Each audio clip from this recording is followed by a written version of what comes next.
अब नेक्स्ट जो क्वेश्चन है, क्वेश्चन नंबर 8, बहुसंख्यक दुकानें और विभागीय दुकानों में जो भंडार होते हैं इनमें अंतर क्या है। इंपॉर्टेंट है, लगा लीजिए इसे आईएमपी की श्रेणी में।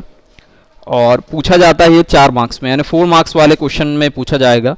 इसमें आपको लिखना कैसे है, पहले 4 पॉइंट लिखेंगे और फिर इसकी डिटेल लिखेंगे।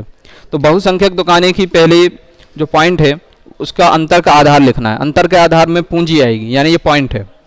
पूंजी किसे कहते हैं, पैसे को, रुपए को, मनी। अब बहुसंख्यक दुकानें, इनमें कम पूंजी की आवश्यकता होती है और विभागीय जो होती हैं समाधि पूंजी की आवश्यकता होती है, यानी सीमा से ज़्यादा। इसे चाहें तो समाधि की जगह आप कर सकते हैं अधिक पूंजी की आवश्यकता होती है, यानी सीमा से ज़्यादा पूंजी की आवश्यकता होती है।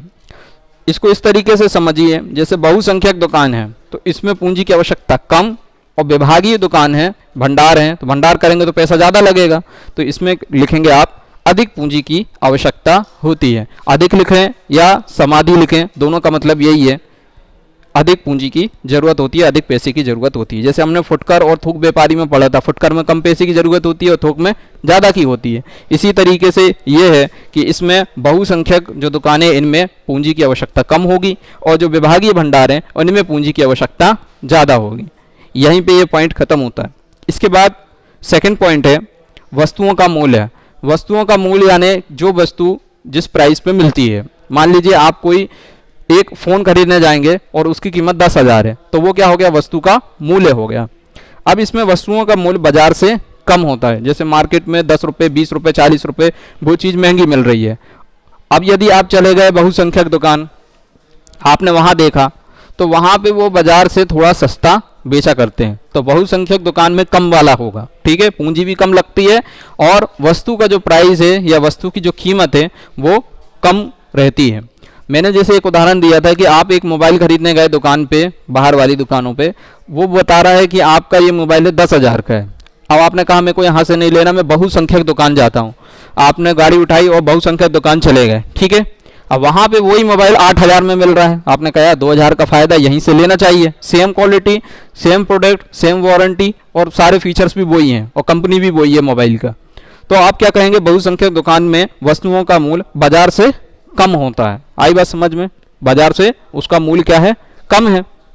अब विभागीय दुकान, इसमें वस्तुओं का मूल्य बाजार से अधिक होता है। अब एक उदाहरण और लीजिए, आप बाजार गए कपड़े खरीदने के लिए, आपने पैंट शर्ट या जो भी ड्रेस आपने पसंद करी, उसने बताया कि ये 1800 रुपये की है। कितने की है, 1800 की।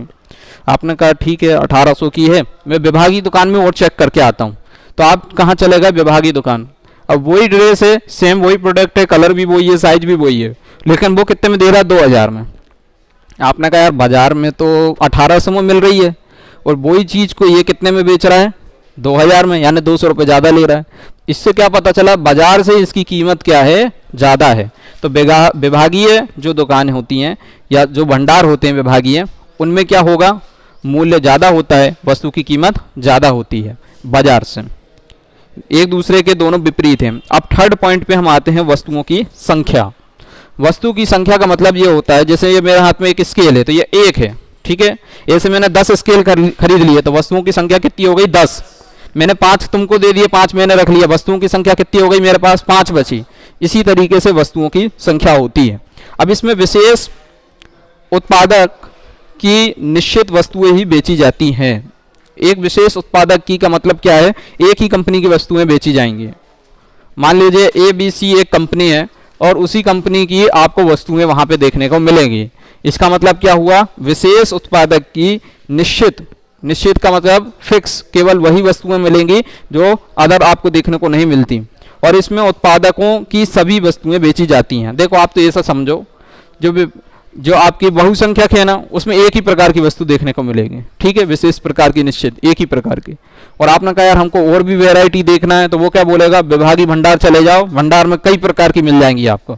तो आपने कहा चलो हम विभागीय भंडार होके आते हैं, वहाँ पे कई वैरायटी मिल जाएंगी। तो वहाँ जब आप गए तो आपको सभी उत्पादकों की वस्तु मिल जाएंगी, महंगी, सस्ती, अच्छी वैरायटी की, मीडियम, सब तरीके की वैरायटी की वस्तुएं आपको वहाँ पे देखने को मिल जाएंगी। वहाँ से आप खरीद सकते हैं। अब आई बात समझ में, जो भंडार पे जाना ज़्यादा अच्छा है। जब आप विभागीय भंडार जाएंगे तो कई चीज़ देख सकते हैं, पसंद कर सकते हैं। और केवल आपको मालूम है कि यार मेरे को तो वही वाला जो शर्ट है वो पसंद आती है, वहीं से मैंने पिछली बार भी ली थी, अच्छी सर्विस दे दी है, तो आपको कहाँ जाना चाहिए फिर? बहुसंख्यक पे चले जाओ, वही की वही मिल जाएगी। ठीक है, तो बहुसंख्यक दुकान में वो एक ही तरीके का प्रोडक्ट मिलेगा, और जब आप विभागीय भंडार में जाएंगे तो कई तरीके की चीजें आपको देखने को मिल जाएंगी। अब जो अगला पॉइंट है, फोर्थ लास्ट है, वस्तुओं का चुनाव। वस्तुओं का चुनाव का मतलब क्या होता है? यहाँ ग्राहकों की वस्तुओं के चुनाव के कम अवसर मिलते हैं। अब देखो, जैसे मैंने बताया था, आप गए बहुसंख्यक दुकान में तो वहां पे क्या होगा, आपको अवसर ज्यादा नहीं रहते, एक ही वैरायटी की चीज है वही लेना पड़ेगा। मान लीजिए जो डॉम्स का स्केल है, ठीक है, डॉम्स कंपनी का स्केल है, वहां पे डॉम्स ही कंपनी के सारे स्केल मिलेंगे और ज्यादा स्केल आपको देखने को नहीं मिलेंगे। फिर आपने कहा यार हमें नटराज कंपनी के भी अच्छे लगते हैं, अदर जो कंपनी है वहां के भी अच्छे लगते हैं, वो दिखाओ। तो विभागीय, आप वो क्या बोलेगा, आप विभागीय जो भंडार है ना वहां चले जाओ, भंडार में अनेक अवसर मिल जाएंगे, यानी चूज करने के, पसंद करने के अवसर आपको ज्यादा मिल जाएंगे। तो अगला जो पॉइंट है उसी के ऊपर है, यहाँ ग्राहकों को वस्तुओं के चुनाव के लिए अधिक अवसर मिलते हैं, यानी कि वहां पे अदर कंपनी के भी प्रोडक्ट रखे हुए हैं। आपको डॉम्स का नहीं आ रहा, नटराज का ले लो, नटराज का नहीं आ रहा तो अप्सरा कंपनी का ले लो, कई कंपनी के प्रोडक्ट आपको वहां पे मिल जाएंगे, तो वहां से आप खरीद सकते हैं। तो विभागीय वाले में जब जाएंगे तो आपको अवसर चुनाव के ज्यादा मिलते हैं, और जब आप बहुसंख्यक दुकानों में जाएंगे तो अवसर नहीं मिलते या अवसर कम मिलते हैं, ये समझ लो। इसके बाद व्यापार का क्षेत्र। व्यापार का क्षेत्र किसे कहते हैं? व्यापार का क्षेत्र असीमित होता है, यानी कि असीमित होता है, अनलिमिटेड होता है। ठीक है, जैसे नेट में पैक डलवाते हैं ना, अनलिमिटेड पैक होता है एक, उसमें कॉलिंग भी अनलिमिटेड, नेट भी अनलिमिटेड होता है, ठीक इसी तरीके से इसे कहते हैं असीमित। तो जब आप उस दुकान पे जाएंगे जिसका नाम क्या है, बहुसंख्यक दुकान, वहां पे उसका क्षेत्र क्या है, असीमित है।